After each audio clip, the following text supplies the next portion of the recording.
I'd like to welcome Leo and Hartog, longtime friends of this company and contributing still with us.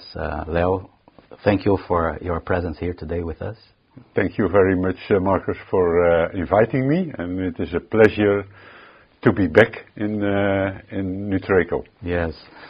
Leo, you have been contributing with us with your opinion and your vision of the world, and today will be not different. I know that you have been involved in several initiatives in different countries. I'd like to understand a bit one of the presentations you have recently conveyed about the OECD and FAO report in the projections for the agricultural panorama until 2033.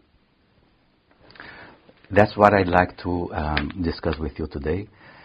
And can you explain a bit how this report has been set by the OECD? Yeah, you know the OECD is the Organization on Economic Cooperation and Development. It is an organization where 38 countries are involved, mainly the Western countries like the EU and the US and Canada and Mexico, but also countries like South Korea, Japan, Chile, Colombia, Costa Rica, so more countries.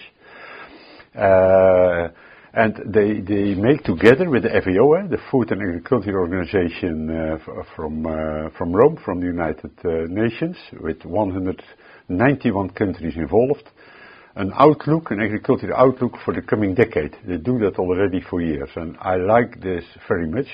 It's always good to look at the past. I worked for 45 years in agriculture and food production, but we have to look at the future. And why is this document relevant for other countries that is not part of the OECD? Yeah, it is a global approach, and you see the FAO is focusing on food security, food quality, and the OECD on the economic cooperation and development. And so you can say, yeah, we live in a very challenging time frame. I always say when my father was born, we had 1.5 billion people on Earth. When I was born, we had 3 billion people on Earth, and nowadays 8. And we will grow to 10. And people can, without cars, TVs, bikes, but not without food. And that's where these organizations say, hey, we want to eliminate hunger, we want food security, and that's what they have an outlook for the coming 10 years to see what is going on, what are the challenges, and especially for all the different countries.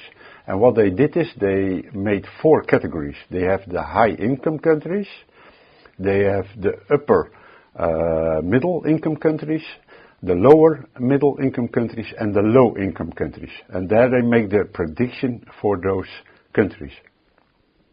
I understood that you have recently in an international event presenting this report, correct? Yeah, what they did, the FAO and the OECD, they presented the report, but they asked me to give a reflection. They say, yeah, you worked in a company active in all continents, you traveled a lot, and you see what is going on in the world, and if you see this agricultural outlook, what is your reflection on it? And that's where I gave the presentation. Yes.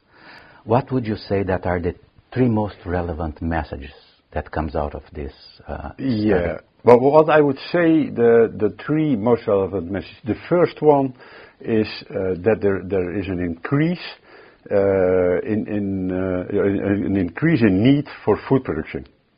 You see, world population is growing, but also, especially in the middle-income countries, the people go to a higher well-being, and that means when your living standard is increasing, you get more money to spend, and then you see that this also has an effect on consumption. When people get more money to spend, they eat more animal protein, for example.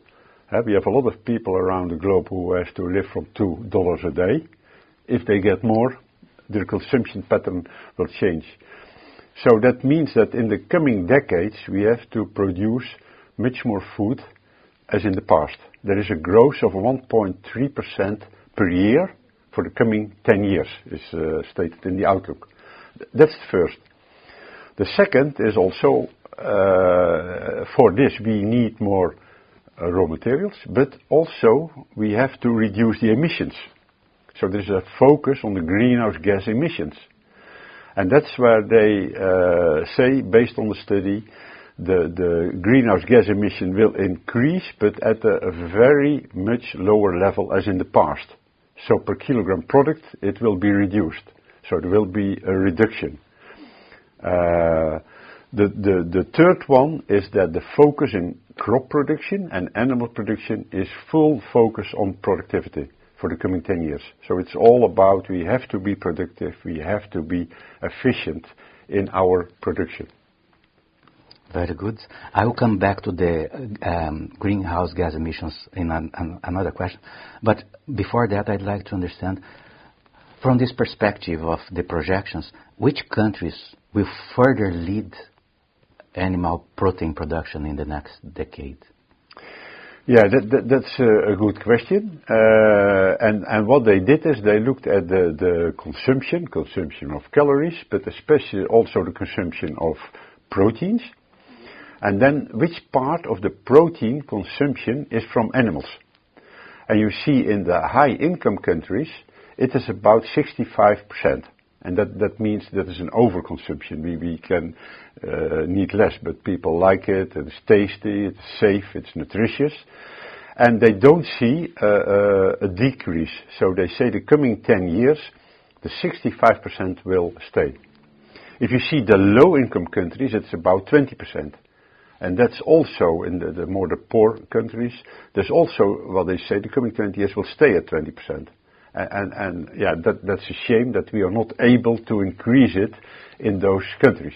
But especially in the middle income countries, there you see now on the higher part of the middle income countries, it is about 40-45%, and that will increase with 5%.